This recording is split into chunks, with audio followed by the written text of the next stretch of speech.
এরকম করে আলু কেটে নিয়েছি, আর আমি ডিমগুলো সিদ্ধ ডিম ছিলে নিয়েছি। আমি ডিমগুলো একটু মধ্যে দিয়ে এরকম করে কেটে নিব।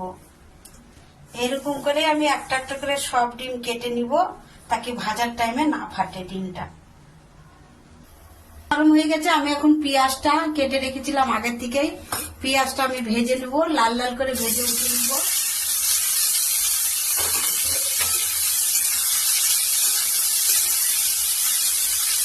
পেঁয়াজটা ভেজে নিতে নিতে আমি ডিমে একটু লবণ হলুদ মাখিয়ে নিচ্ছি।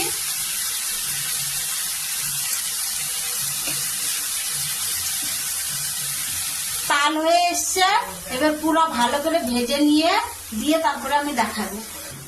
এর জন্য আমি দিয়ে দিচ্ছি এখানে আদা রসুন।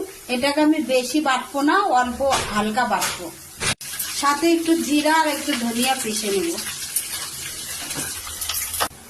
মশলাটা আমি পিষে নিচ্ছি, বেশি প্লেন করিনি, এরকম একটু দানা দানা থাকবে। এবার আমি উঠিয়ে দিলাম। পেঁয়াজটা কি সুন্দর লাল হয়ে গেছে, এবার আমি পেঁয়াজটা উঠিয়ে নেব। আমি আর একটু তেল দিয়ে দিলাম। এবার আমি ডিমগুলো ভেজে নিব।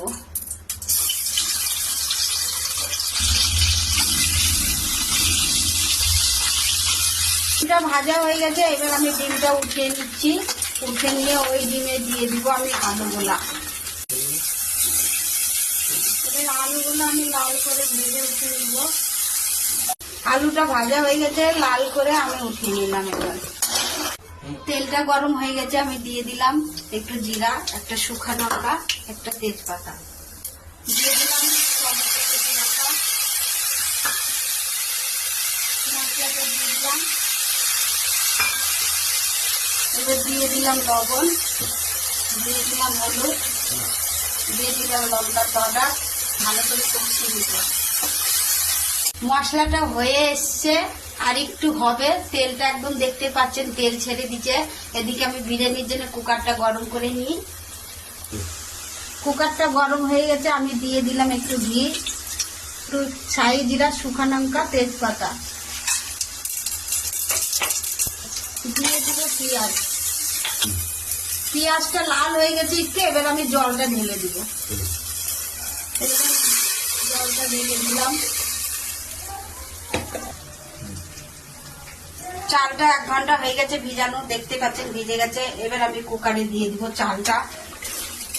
এখানে আছে 3 গিলাস চাল, তো 3 গিলাস চাল হিসাবে আমি দিব 4 গিলাস আর আধা গিলাস জল। মশলাটা হয়ে গেছে, এবার আমি ডিমটা আর আলুটা দিয়ে একটু কষে নিব।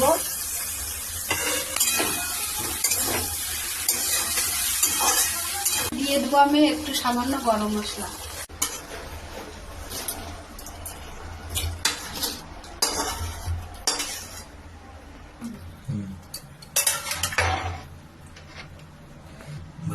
এবার আমি ডিমটা আলুটা মশলার সাথে ঢেলে দিলাম কুকারে। এবার আমি উপর দিয়ে দিয়ে দিব একটু ভাজা মশলাটা। ভাজা পেঁয়াজটা আমি একটু উপর দিয়ে দিয়ে দিলাম। এবার আমি কুকারটা 2-3টা সিটি লাগিয়ে নিব, দিয়ে তারপরে আমি আবার আপনাদেরকে দেখাবো। এবার আমি দিয়ে দেবো একটু সামান্য চিনি। আর এইভাবেই আপনারা বানিয়ে খেয়ে দেখবেন, খুব স্বাদ লাগে খেতে। কুকারে করে বানাবেন, খুব তাড়াতাড়ি হয়ে যায়। বিরিয়ানিটা রেডি হয়ে গেছে, দেখতে পাচ্ছেন। থালে আমি নিয়ে নিচ্ছি, দেখতে ভালোই লাগছে। এবার উপর দিয়ে দিয়ে দেবো আমি ভাজা পেঁয়াজটা। পেঁয়াজটা দিয়ে ভালো করে সাজিয়ে নেব।